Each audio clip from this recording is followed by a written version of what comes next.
Howdy. I'm Colonel Retired Don Bailey, the Assistant Director of the Scowcroft Institute for International Affairs, and on behalf of the Director, Professor Andrew Natsios, I want to welcome you all here this evening to this wonderful talk. I want to introduce the person who will introduce our guest speaker this evening, who is Dr. Gerald Parker, a good friend of mine from way back. He's currently the Associate Vice President for Public Health Preparedness and Response out at the Texas A&M Health Science Center. More importantly, he's the lead investigator for putting in the vaccine development plants that we have here at A&M.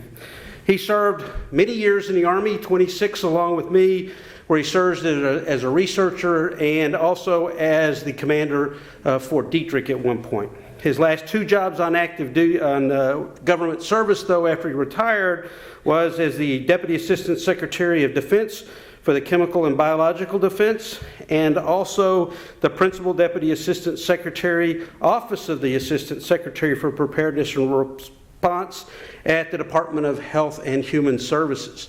And he's also the newest Senior Fellow of the Scowcroft Institute, Dr. Parker.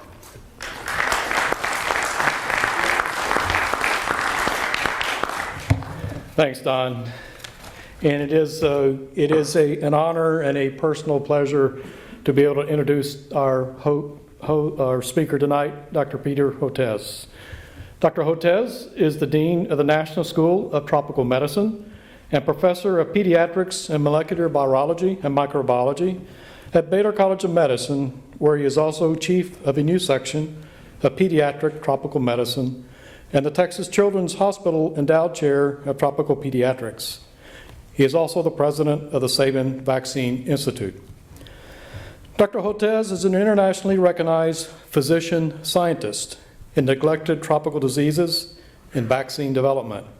He leads the only product development partnership for developing new vaccines for hookworm infection, schistosomiasis, and Chagas disease, diseases that affect hundreds of millions of children and adults worldwide. In 2006, at the Clinton Global Initiative, he co-founded the Global Network for Neglected Tropical Diseases to provide access to essential medicines for hundreds of millions of people. He attained his undergraduate degree in molecular biophysics from Yale University in 1980, followed by a PhD degree in biochemical parasitology from the Rockefeller University in 1986 and an MD from the Cornell Medical College in 1987. Dr. Hotez has authored more than 400 original papers, and he is the author of the acclaimed Forgotten People, Forgotten Diseases. Dr. Hotez served previously as the president of the American Society of Tropical Medicine and Hygiene and founding editor-in-chief of the PLOS Neglected Tropical Diseases. He is an elected member of the National Academy of Medicine, and in 2011, he was awarded the Abraham Horowitz Award for Excellence in Leadership in Inter-American Health by the Pan American Health Organization of the WHO. In 2015, the White House and the U.S. State Department selected Dr. Hotez as United States Science Envoy. It is indeed an honor and pleasure to host Dr. Hotez at the Scowcroft Institute, the Bush School, and Texas A&M University. Please join me in welcoming Dr. Hotez to the podium.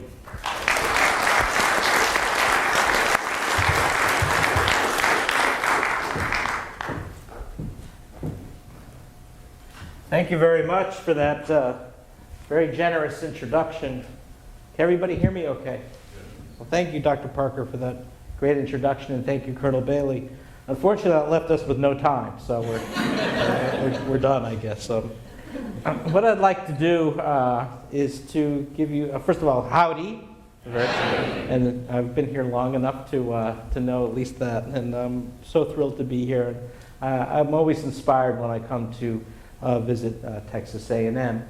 What I'd like to do is kind of give you a broad landscape of where I think we're at in terms of global health and this new concept of blue marble health that I'd like to introduce tonight, and to kind of tell you where I think some of the gaps are, what we're doing right and what we're doing wrong. And feel free to raise your hand or shout out if you have questions or if I'm not being clear, or if there's some point you'd like to make. I'd enjoy that more if we can make this a bit more interactive. And this is where I'm going to start, talking about the Millennium Development Goals. How many people have heard of the Millennium Development Goals? So a fair number.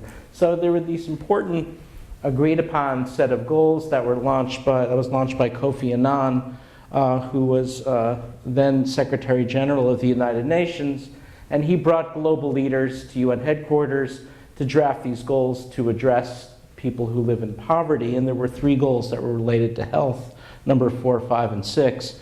Now, I'm not a big fan of United Nations documents. I think most of them are forgotten as quickly as they're drafted. But this one is stuck because it's provided an overall framework for major overseas development assistance for the poorest people in the world. And it also generated a lot of advocacy as well in terms of the bringing in the celebrity community. We had Brad Pitt do a 4-part series on the Millennium Development Goals. And of course, if you get Brad, you get Angie, who also got involved, and George Clooney and Christy Turlington, and Bono launched the One campaign. This all came out of the Millennium Development Goals. And we're now in a position to evaluate what the impact has been, because it was a 15-year time period. It started in 2000 and went to 2015. And we can now see what the impact has been. And we know this because the Bill and Melinda Gates Foundation began supporting this very interesting institute called the Institute for Health Metrics and Evaluation, based in Seattle, located near the mothership and headed by this man named Chris Murray, that brought together more than 486 people to really evaluate the impact of what some of the Millennium Development Goals have been, and through big government initiatives that followed on the heels of the Millennium Development Goals. And this is all coming out in a series of papers in The Lancet. And here's the first set of papers that came out in 2012, looking at a snapshot of the year 2010. And we just released the 2013 data, and the 2015 data will come out pretty soon. So let's look at the impact of this first important one for health, to reduce child mortality, Millennium Development Goal number 4. The big picture there was looking at the impact of childhood vaccinations. That is, maximizing the use of existing vaccines that we had for childhood infections such as measles, mumps, rubella, diphtheria, pertussis, and tetanus, as well as introducing 2 new vaccines for pneumococcus and rotavirus. And here's what one of these papers looks like. It looks like a paper coming out of the CERN physics laboratory. It's got a gazillion authors. I'm here somewhere, I think. Here, it's like, where's Waldo? I think here I am over here. So it's just this big, massive initiative to evaluate the impact. And it's pretty impressive. So this is the summary findings of what's happened between 2000 and the year 2013, 13 years, as a consequence of scaling up interventions for Haemophilus influenza type B, diphtheria, pertussis, and tetanus, and measles, as well as introducing 2 new vaccines. It's pretty impressive stuff. I mean, looking at between a 50 and 80% reduction in the great childhood killers, such that 2.5 million childhood lives were saved through these initiatives. And this came about through the creation of an important new organization called the GAVI Alliance, which originally stood for the Global Alliance on Vaccines and Immunizations. Now it's just abbreviated GAVI, as well as Bill and Melinda Gates Foundation created what's called the Decade of Vaccines. And this is very important when you're going back to Congress to say, okay, what's been the impact of our overseas development assistance, mostly coming through USAID. It's pretty powerful to go with these kinds of numbers in hand, knowing that you're really making a difference. And as a result of this, we've seen 2.5 million childhood lives saved. This is the impact on child mortality through Millennium Development Goal number 4. So this is making a great impact globally. One of the only places we're losing ground and reversing gains, unfortunately, is the United States, where we've seen a resurgence of measles and pertussis. most notably a big epidemic that happened in Orange County in California. Why is that? What was the result? What was the basis for that? The anti-vaccine movement, which has become pretty powerful. It's now especially powerful in Texas. So what's happened now is Texas now ranks at the bottom nationally with West Virginia in terms of percentage of preschool children who are fully immunized. We now have 41,000 parents who opt their kids out of vaccinating them because of personal belief exemptions. And what's happened in Texas, and I don't really know the full story, we're starting to learn more, is it looks as though the anti-vaxxer movement has created kind of an unholy alliance with a group of individuals in Texas who have somehow twisted the argument that not only is the government trying to take our guns away, they're also making us vaccinate our kids. So it's been kind of linked with this movement. And now there's actually an anti-vaxxer PAC for state legislatures who can get funds in order to run for office. So I put out an op-ed piece in the Houston Chronicle at the beginning of the year saying that I'm quite concerned that there's going to be a measles outbreak in Texas. And that's not trivial because measles kills 100,000 children every year. It's one of the major killers, and I'm very worried about our state. So I got involved in this very interesting way because I'm both a vaccine developer. I'm a parent of 4 kids. By the way, if you're young, don't do that, 4 kids.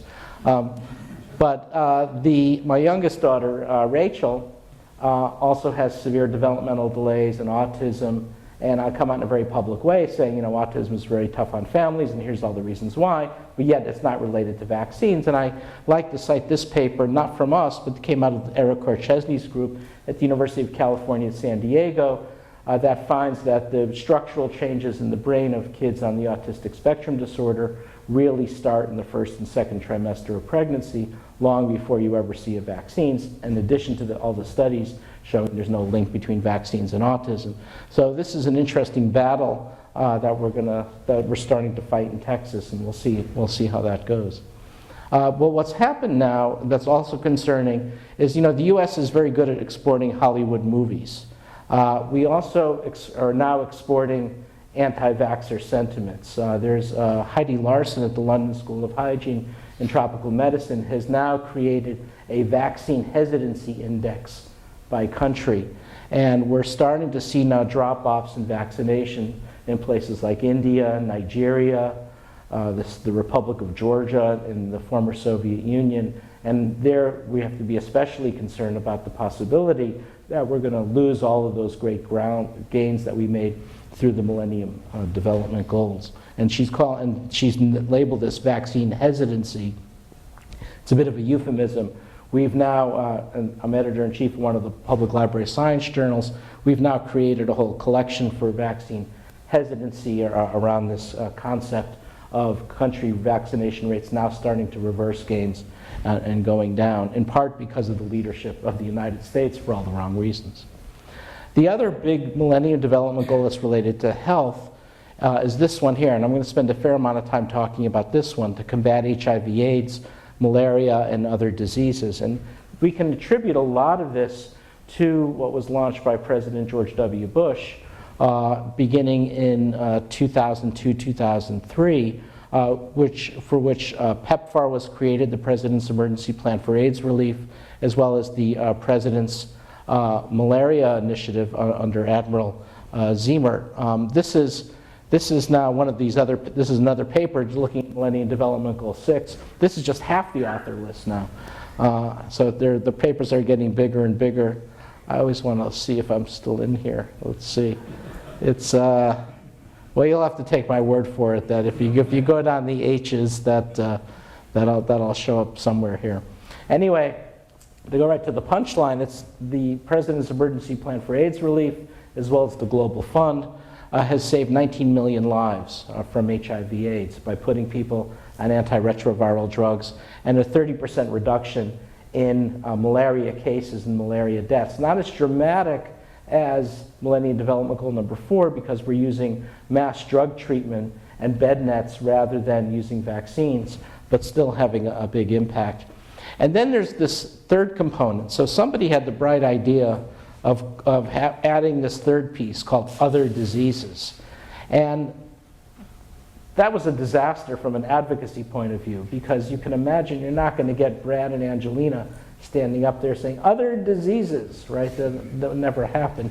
So those of us who worked on other diseases realized that the other diseases that we were working on had no advocacy, no voice. And what we did was, back in 2003, 2004, did a little bit of a branding exercise and made up this term called neglected tropical diseases, which refer, and I'll show you the list in a minute, a group of 13 or 14 tropical infections that are highly prevalent among the poor, endemic in areas of low-income countries. They tend often not to be necessarily killer diseases. They're chronic and disabling. And they also have this interesting feature of they're often stigmatizing, and they not only occur in the setting of poverty, but they actually cause poverty through their long-term and debilitating effects on child development, worker productivity. And I proceeded to write a popular book on these diseases, which my kids like to call Dad's Forgotten Book on Forgotten People with Forgotten Diseases. But it's now, as only kids could do, and now it's gone into its second edition, and it's even been translated into Japanese, so I feel a little bit of vindication. So let's go look now at those diseases. Beyond AIDS, TB, and malaria, what are the most common afflictions of people living in poverty? Anybody want to guess what number one is? Yes? Guinea worm? Guinea worm is actually almost gone now, because through the efforts of the Carter Center working with the WHO, we're actually on the verge of eradicating guinea worm. And even at its height, it wasn't all that common. It was back in the 80s, it was 3 million cases. So, but you're on the right. You're close in the sense that a lot of these are worm infections. So this is the most common affliction of people who live in poverty. Ascariasis, intestinal roundworm infection, 800 million people. A lot of these are wormy diseases. This is whipworm infection, hookworm disease, schistosomiasis, foodborne trematode infections, dengue fever, lymphatic filariasis, onchocerciasis, Chagas disease, Leishmaniasis, trachoma, cysticercosis, echinococcosis, rabies, African sleeping sickness, yaws, Buruli ulcer, Ebola, and there's Zika at the bottom. ND means not determined. Basically, it means that every single person living in poverty has at least one of these diseases. And it's not an easy message to get across. So this is a paper analysis we did of the 3 Ebola-affected countries in West Africa, Guinea, Liberia, and Sierra Leone, that found that over the Ebola epidemic in 2014-2015, less than 0.1% of the population was infected. And one of the messages we tried to get across is that absolutely everybody has a neglected tropical disease such as schistosomiasis, malaria, hookworm, or ascariasis, but not an easy message to get across, because a lot of the times these diseases are not killer diseases, they're debilitating diseases, and we're trying to look for metrics to get people to care about them. What we've done recently is created this interesting worm index, an index of neglected tropical diseases, showing that as it goes up, your Human Development Index, which is a measure that includes life expectancy, educational attainment, how you treat girls and women in your population, that starts to go down as your NTD index, Neglected Tropical Disease Index, goes up. And we're now trying to really assess cause and effect between the two.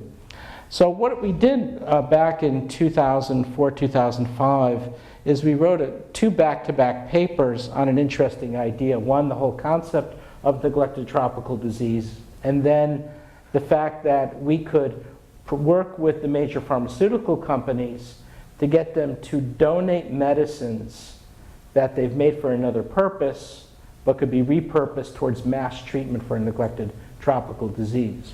So a good example is Zithromax. How many people have taken a Z-Pack in the last year? Anyone not take a Z-Pack in the last year? What did you take it for? Sinus infection. Sinus infection. What else? Hepatitis media, strep throat.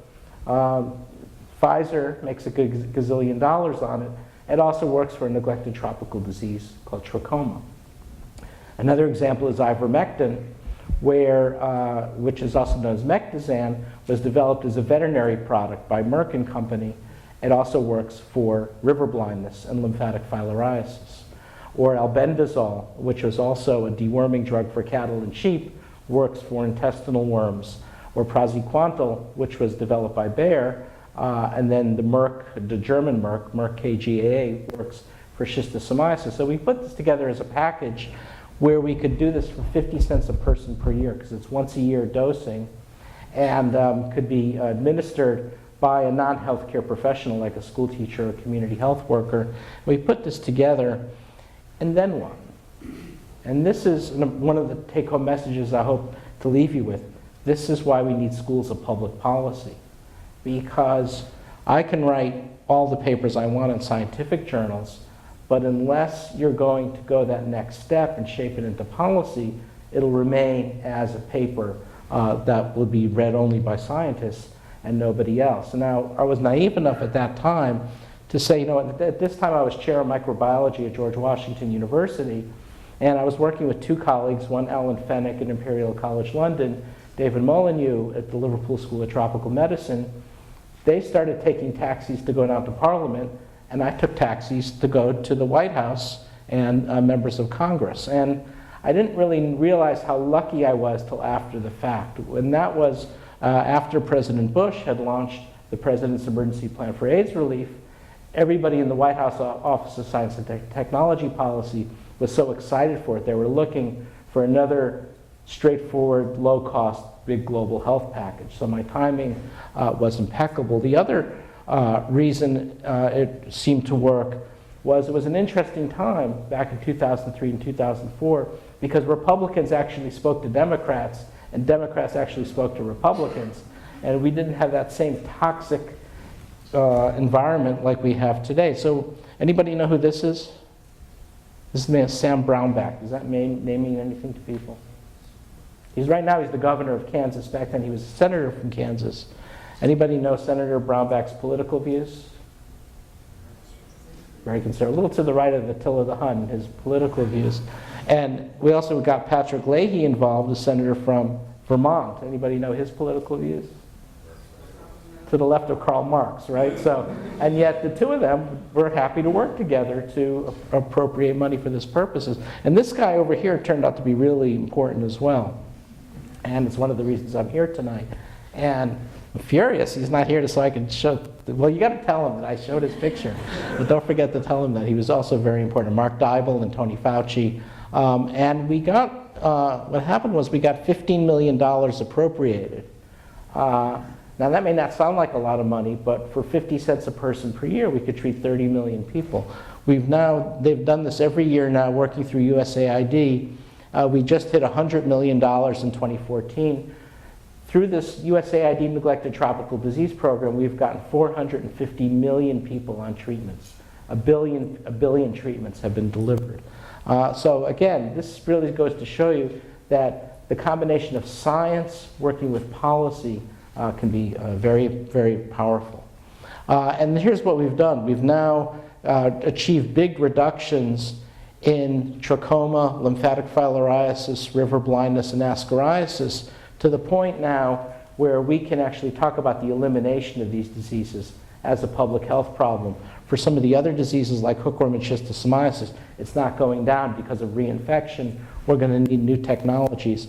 But you know, the overall message is that during those 2 decades of global health, from 2000 to 2010, now 2010 moving to 2020, we're seeing big reductions in AIDS and malaria, childhood vaccine, preventable diseases, and now the elimination of 3 diseases: river blindness, lymphatic filariasis, and trachoma. But I want to kind of shift now to say that that's where we've been, and here's where we're going to be headed.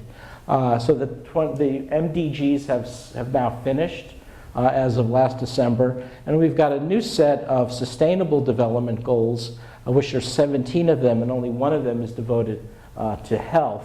And there's an important message here, and I'll try to spend a little time emphasizing these points, is that there's a big emphasis on the environment, on the oceans, climate change. And so if you're thinking about becoming trained in global health, more and more you're going to have to think about being trained broadly. And this is where the power of a great university like Texas A&M is because of the incredible horsepower that you have in agriculture, that you have in geological sciences, that you have in engineering.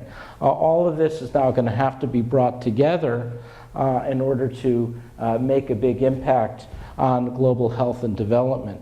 So I want to focus now on looking at what kind of neglect, I call it neglect, this is a paper I wrote called Neglected Tropical Diseases version 2.0, where I think we're going to have to head. And these are the big forces that I think we're going to have to start thinking about if we're going to finish the job at getting rid of the rest of the neglected tropical diseases. And the first I'm going to focus on poverty, because it turns out that that social determinant may be more important than everything else you might have heard about, which is not always intuitive.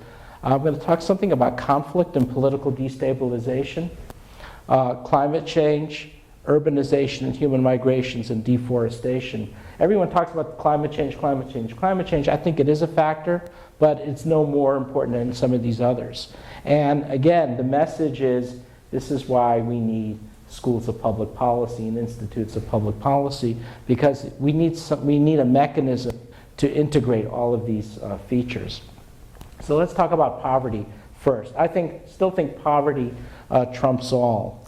Sorry, before I go into poverty specifically, the other way of phrasing all of this, and it's sort of the flavor of the month, and I don't know if it's going to stick. I don't know if you all have been talking about it here at the Scowcroft Institute, is this concept of the Anthropocene. Has this come up in public lectures at all? So what it says is, for the first time, humans have so altered the environment through all of these things I'm talking about, poverty, conflict, deforestation, migrations, and climate change, that the end of the Holocene epoch that began at the beginning of the Ice Age is now, or towards the end of the Ice Age, is now morphing to the first geological epoch that's really having effects due to human activity. So the way it's defined is it's called the Anthropocene, and the Anthropocene is a proposed epoch that begins when human activities started to have a significant global impact on Earth's geology and ecosystems. And the scholars who talk about the Anthropocene debate, did it happen during the Industrial Revolution? Did it happen during the nuclear age, or is it only happening now? And they go back and forth. So let's go look at the impact on some of those Anthropocene forces now on this next wave of neglected diseases that's happening.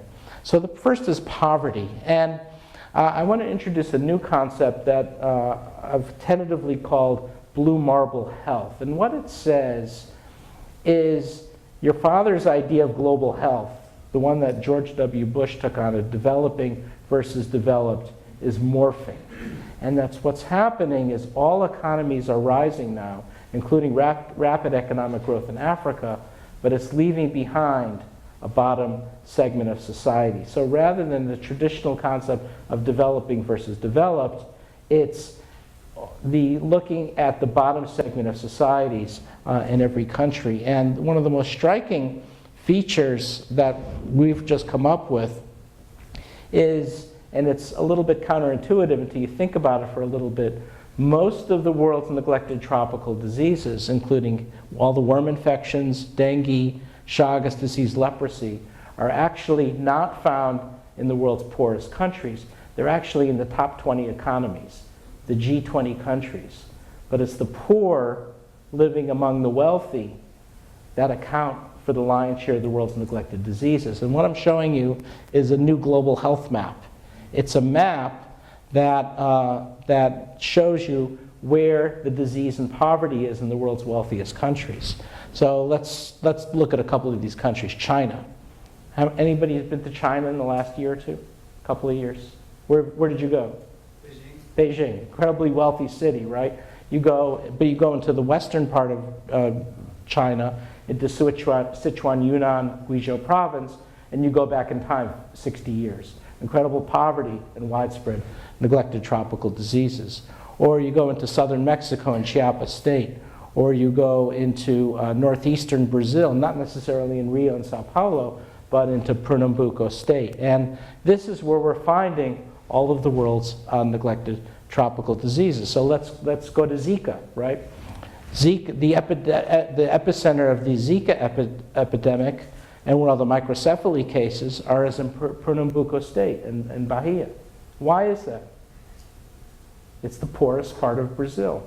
Now, why would poverty make you susceptible to Zika and microcephaly cases? Well, we don't know either, but let's take a look at what some of the cities in northeastern Brazil look like. This is Recife. So if you're a young pregnant woman, right, you live with no window screens, or holes in the window screens, you live by standing water that breeds mosquito larvae, same with Salvador de Bahia. And so we think poverty, and it turns out that poverty is probably one of the most important risk factors for Zika virus infection. So I think, as this virus moves into Haiti, I think Haiti's going to be decimated. The virus is just moving into Haiti now. There's 264,000 pregnant women in Haiti. Most of them could have Zika over the next couple of months. We could be looking at tens of thousands of microcephaly cases. What's going on here? Do we have poor people in the United States? We have 20 million Americans that live at one-half the U.S. poverty level, and 1.65 million families now in the U.S. that live on less than $2 a day, according to the University of Michigan Center for Poverty. So let's look at what that looks like. So I can drive just a few miles from the medical center. I can go up 59 and take the Lyons Avenue exit in the 5th Ward. What are we seeing? People living with no window screens, right? Standing water, tires along the side of the road. It looks like a little bit of Pernambuco right here in Texas. And we're blessed with another feature, which is that we have the Aedes aegypti mosquito on the Gulf Coast. So I've been spending a lot of time saying that I think Houston is extremely susceptible to measles. I think the whole Gulf Coast is, and I was in Congress last week testifying to House Energy and Commerce, because the narrative that's coming out of Washington and elsewhere is saying the U.S. is a wealthy country, everyone has air conditioning, and we're not going to have Zika. But I've been saying, well, we had dengue back in 2003 and 2004 in Houston, and here's where it was. Why wouldn't we have Zika again? And so we've really turned that global health lens and this idea of blue marble health looking inward. This is a risk factor map of Chagas disease in Texas. So we have transmission. We have 10% of the dogs that are infected with Trypanosoma cruzi that causes debilitating heart disease. Christy Murray on our faculty has identified peaks of dengue. And altogether, we estimate around 12 million Americans living with a neglected tropical disease. So we've now created what we think is the first tropical medicine clinic. So poverty is clearly an important factor. Deforestation and political destabilization, the other Anthropocene force. Why did Ebola rise out of Guinea, Liberia, and Sierra Leone? It's not because it was tropical, it was poor, of course, but also those three countries have gone through horrific horrific atrocities, right, and complete collapse of their health system infrastructure, together with deforestation that brought people closer to contact with bats. So we're quite concerned about that, and what we've now been saying is this is not unique to West Africa. Let's look at what's happening in the ISIS-occupied zones of the Middle East, of Syria and Iraq. And this is what we've seen so far. And we don't have direct ability to do direct observation. It's only among the refugees spilling across the border into Lebanon, into Jordan, into Egypt, and elsewhere. We've seen reemergence of measles and polio, leishmaniasis, schistosomiasis, brucellosis, MERS coronavirus infection, widespread dengue now, malaria, and tuberculosis. It's the next sets of Ebola emerging out of conflict. It won't be Ebola, but these are the diseases that we have to be concerned about. And now and so this is an example of we've seen this explosion of this disease that the locals call Aleppo evil. It's cutaneous leishmaniasis. Is transmitted by sandflies that fly about the garbage that's uncollected in the Syrian cities. And the treatment is to do an intralesional injection of an antimony compound, which is no longer available. So we're seeing massive uptick in the number of cases of this vector-borne disease, cutaneous leishmaniasis. Another very important factor, besides, we talked about poverty, we talked about conflict, human migrations. So why did Zika come into Latin America? Well, one of the things that's great about these big epidemic infections, it's very good for my TV career, so my TV viewing goes way up. So I was on Fox News and I mentioned the possibility that maybe it was introduced during the FIFA World Cup in Brazil in 2014. And I got a very angry email from someone who said, "You dummy, everybody knows that it was the World Canoe Competition that was occurring at the same time when there was a team from French Polynesia that might have accounted for the Zika epidemic." So we don't really know. But the point is, in addition to the poverty and the conflict, we have to think about human migrations. And then something really strange is happening in Southern Europe, which is over the last 5 to 10 years, we've seen the reemergence of malaria in Greece after it's been gone for 70 years. Chikungunya, West Nile virus infection, all of these are vector-borne diseases, have resurfaced in Spain, Italy, and southern France. Dengue in Portugal. Schistosomiasis, the ultimate neglected tropical disease, is now in Corsica off of France. So what's going on? Well, I kind of gave it away at the bottom here. Is disease coming from across the Mediterranean? Are these human migrations coming from the conflict zones bringing these diseases over? Or is it this? Because if you talk to the climate change people, they will tell you next to the Arctic, Southern Europe is the next big shoot-a-fall in terms of climate change. So, or is it a constellation of these factors? So for instance, with Zika coming into Latin America, some have speculated, well, maybe it so happens that this is an El Nino year when temperatures heat up in the equator along the Pacific Ocean. That changes temperature and rainfall patterns to make it more suitable for mosquitoes. So we're seeing a very interesting constellation of forces: poverty, climate change, human migrations, and conflict and post-conflict. And all of these features are promoting the emergence of, or reemergence of, these neglected tropical diseases. So let me finish by saying now we've got to do something about it.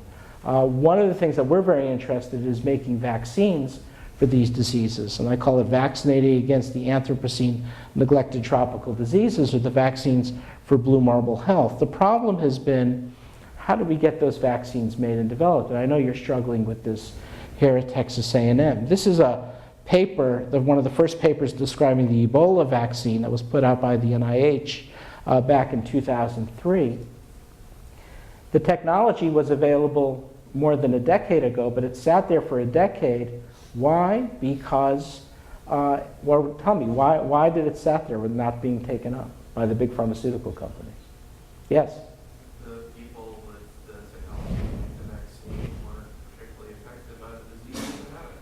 Right, so the point is, this is a neglected tropical disease of poverty. The big pharmaceutical companies, they're not bad guys. They'll donate medicines that they made for another purpose, but they're not going to invest in R&D to make an Ebola vaccine. It was only at the 11th hour, now 5 minutes to 12, when BARDA, the Biomedical Advanced Research Development Authority, put up $100 million through the US government, that GlaxoSmithKline, Merck, Crucell each made an Ebola vaccine, and by the time clinical testing had begun, Ebola was gone, and 11,000 people had died. So it shows that our technical ability to make vaccines has outpaced our social, political, and financial structures that we have to get it done. So we're now looking at what are some of the alternative models we can think about. We can no longer rely exclusively on the big pharmaceutical companies for making our vaccines, like our Zika vaccine. So we don't know the answer. These are 16 logos from 16 organizations that were launched with seed funding from the Bill and Melinda Gates Foundation called product development partnerships. My kids call them guaranteed money losing companies. We don't like calling them that, but we call them product development partnerships. They're nonprofits that are making products that the big companies aren't making. And many of them are based in Geneva or in Seattle, to be Seattle near the mothership, near the Gates Foundation, Geneva to be at WHO. Ours is based in Houston at the Feigen Center, the Texas Medical Center, and this is our portfolio of vaccines that we're making. So we have a hookworm vaccine that's now in clinical trials in Gabon and Brazil, and we're doing this in collaboration with the Albert Schweitzer Hospital in Gabon. We have a new schistosomiasis vaccine, and we could do a whole hour lecture just on the science behind these vaccines, that we're pairing them together. We're also starting to look at the diseases that are emerging here in Texas, like Chagas Disease, and we have a brand new Shabbos Vaccine that's under development. This is a cause of debilitating heart disease, and one of the great things about working on a Chagas vaccine is it involves collaboration with cardiologists and cardiothoracic surgeons. And if you've ever been to the Texas Medical Center, anywhere you throw a stone, you'll hit a cardiologist or a cardiothoracic surgeon. So they've developed incredible imaging capabilities of mice and non-human primates. This is what a mouse looks like with Chagas disease.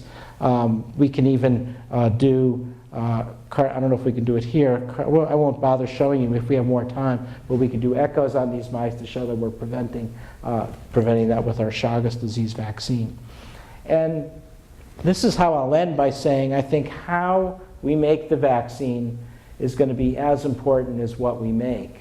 And I think we have enormous opportunities to collaborate with foreign governments in a more meaningful way to get these vaccines developed jointly so it's not all on the United States. And I like to tell the story, not many people know, that when Albert Sabin developed the oral polio vaccine, he didn't do it by himself. He did it actually jointly with the Soviets at the height of the Cold War. So after the Sputnik launch in 1957, Dr. Sabin's counterpart in the USSR, Dr. Chumakov, got permission through both the Russian authorities and the US authorities to visit with Dr. Sabin. Sabin got permission to send his vaccine strains back to the USSR, and here's the original telegram that says he received it. And then it was tested on 10 million Soviet school children, and then every Soviet citizen under the age of 20, and those are the pivotal studies that led to licensure behind the polio vaccine. So it was an example of how two countries could put aside their ideologies to work together for purposes of a life-saving product. And we've been looking at this now in my role as U.S. Science Envoy to say, well, maybe we could do this with some of the OIC countries, the Organization of Islamic Cooperation. And the president, if you remember back in 2009, went to Cairo, talked about how we need to reach out to the Muslim world and the arts and sciences, and now he's been sending me to Morocco, Tunisia, and Saudi Arabia based on the fact that these are stable governments, they have some capability of biotechnology, and now we're looking at how we can build some of those vaccines jointly, like the Leishmaniasis vaccine, like the MERS coronavirus vaccine that we're making in our labs. And we've just signed this big agreement with the Saudis for purposes of vaccine development and cooperation. And we'll see how it goes. It's not easy working in these countries, both logistically and culturally, but hopefully you'll invite me next time to come back and to tell you the final story of how it worked out. So that's kind of the big 30,000-foot aerial view of how I see the world changing. Enormous impact through the leadership of the Bush family, actually, bringing down rates of infectious diseases in Africa and elsewhere in Asia. But like peeling away the layer of an onion, we've seen the diseases of the poor living among the wealthy and the impact of all these new 21st century forces like poverty, like climate change, like conflict, like deforestation, all coming together now to create a new set of problems, a little bit like global health whack-a-mole. One goes down, the others come up. So thank you very much for that overview.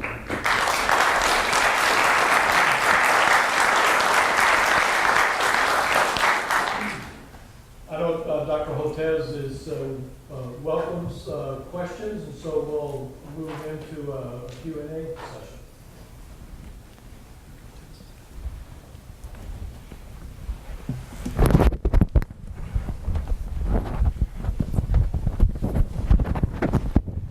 Yes, go ahead.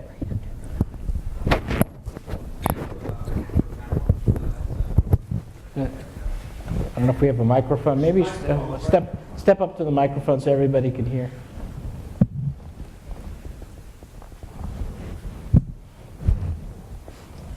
Testing. Right.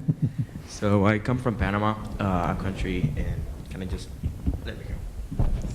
country in Central America, and I noticed what you said, the diseases of the poor living among the wealthy. In Panama, there's a pretty huge wage gap, and we actually experienced a dengue epidemic among the poor. So I just wanted to say that. We talked mostly about countries in the old world, mostly. We talked about Brazil, but what are any of these treatments or vaccines going to reach maybe countries in Central America, maybe countries in Asia that you didn't mention, or are we just limited to Southeastern Asian countries in Africa? So that's a great question, and the irony is Dr. Parker and I, when we were back in the green room, we were specifically talking about Panama, because both of us see an enormous amount of opportunity, particularly with the collapse of the Brazilian economy and a lot of the chaos that we were doing manufacturing in Brazil. It's become more problematic. You know, the question that we've been asking, could Panama become the next Brazil? So I've been going to Panama, Dr. Parker's been going to Panama.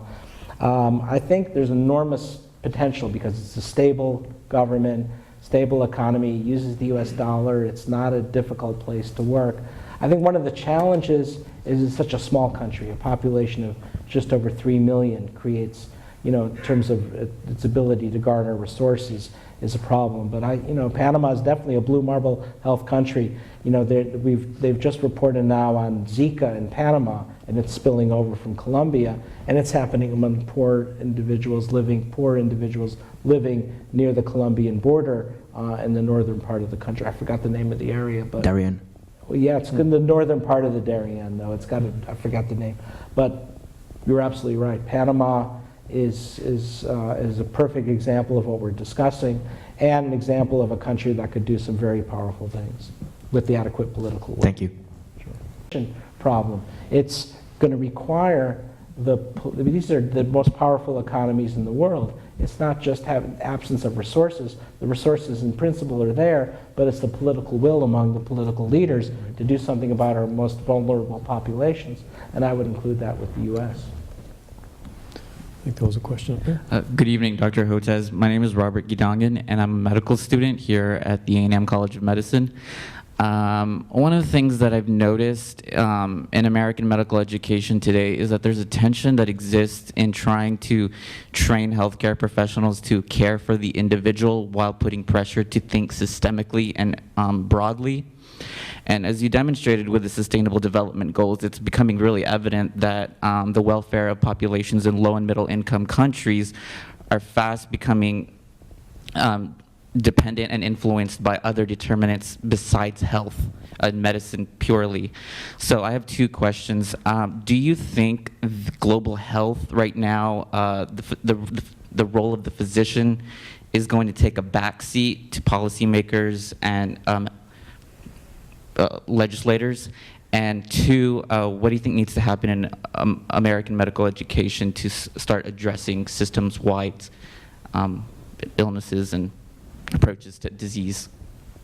Well, you could not have asked a better question. I did not pay him to ask that question. That's a great question. And I think what's happening in U.S. medical schools is increasingly they're looking inward, not focusing on some of the big picture components that we're talking about this evening. And so what I've been advising medical students at Baylor, and I would say the same here, in some ways you're better position here than we are at Baylor because you have this vast university. Take advantage of it. Look at what those 17 Sustainable Development Goals are and get trained in another area. Think about pairing a Master's of Public Policy with your medical degree, or look at what's happening here in agriculture or the environment or engineering. We're going to need engineering solutions. Here you have one of the best, finest engineering schools in the country. Take advantage of that. And I think you're absolutely right. This is what we have to start telling our medical students to do. Unfortunately, I think the medical profession and the accreditors of medical education are moving in the wrong direction. They're becoming more narrow and more myopic, when more than ever we have to start thinking about being trained in other areas. Getting a master's of public health is one way to go, but it's not the only way to go, because we're going to need people who think deeply about some of these other aspects that we're talking about. So thank you for that question. If I can maybe just add a little bit to that, and how, say, somebody from the health professions can get engaged in policy. It was actually at the tail end of the Clinton administration where the first position was assigned to the White House from HHS with a specific title as health security and biodefense, but health security. It was preceded by one of the luminaries in vaccinology, D.A. Henderson, who was at the White House to begin to work on policy for smallpox in the mid-90s. But there was actually the first physician assigned to the White House with a specific title for health security began in the Clinton administration. The Bush administration terminated for a little bit until 9/11 and the anthrax attacks, and decided we need a physician again in the White House. And I think that's going to be something, having that expertise in the middle of the policy domain is critical. Hello. You mentioned the anti-vaccine movement and its negative effects on the U.S. vaccination rate, and then the knock-on effects that's having across the world. Is there a public policy fix for that, or are we going to have to wait for a whole bunch of kids dead from the measles or whooping cough or polio? So I think that's a great question. I think there are policy fixes. We can look what happened in California. It was a policy failure. Parents could opt out of vaccinating their kids. What was done was the state legislature responded to the outbreak of measles by closing the loops. So it was policy that solved the problem. So absolutely. One of the issues that we have with vaccines in the U.S. is everything's regulated at the state level, not the federal level. And so what we need is to repeat California times 50, which is pretty daunting and not easy to do. But there is a huge policy failure. It's also an education failure. And if you're a parent and you want to know about vaccines, you start to Google vaccines.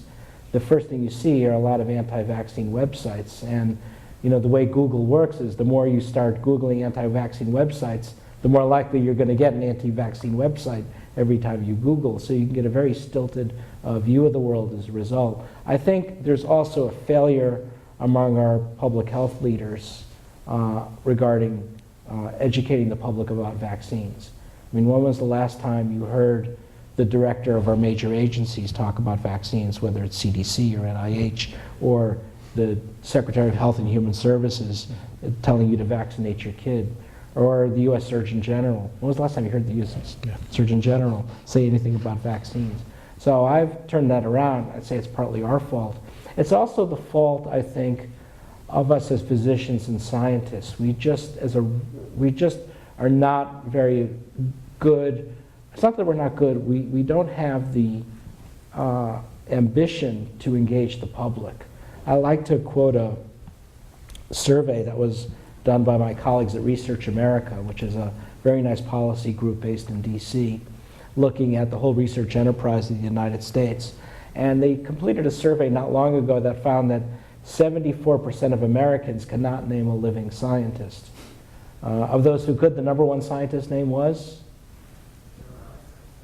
Number two was Bill Nye the Science Guy. Number one was Stephen Hawking.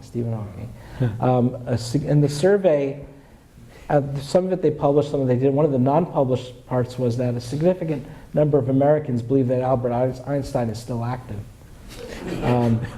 60% of Americans cannot name an institution where biomedical research is conducted. Only 9% of Americans ever heard of the NIH. The number one institution where biomedical research conducted named was the Mayo Clinic. They're not bad. I mean, they do some important work, but I wouldn't. They would not be in any of our top 10 lists. Number 2 is St. Jude's Children's Research Hospital. Guess how many people named Texas A&M? That's right, 0. Guess how many named Baylor College of Medicine? 0. Or MD Anderson, Kansas. So we all fight amongst ourselves and compete. And I've said it's like what Jorge Luis Borges said about the war in the Falklands, the fight of 2 bald men over a comb. So we've got to figure out a way to fix this. And then I've turned it around and said, you know what, this is our fault. Yeah. And it's our fault as, now that I'm a dean, it's the fault of the deans. Because if you're a dean of a biomedical research organization, what are you telling your junior faculty? You've got a whip there and you're saying, grants, papers, to get more grants, to get more papers, to get more grants. When was the last time you as an academic leader, told your junior faculty to be on Twitter, right, or to be in social media, or to write a blog? How many of you are on Twitter? That's terrible, right? You've got to be out. You've got to be out there. This is how we have to start engaging the public, and it's no longer a luxury. Right. In the old days we used to say it's grandstanding, right? But it's not. It's survival. We've had a flatline budget for the NIH for how long? Too long. 2 decades. We're going on our 2nd decade of flat funding. We're 30% down from what we were in real dollars back 15, 20 years ago. So that if you're a young scientist, it's a real struggle to get grants done. So this is our fault because we're not engaging the public.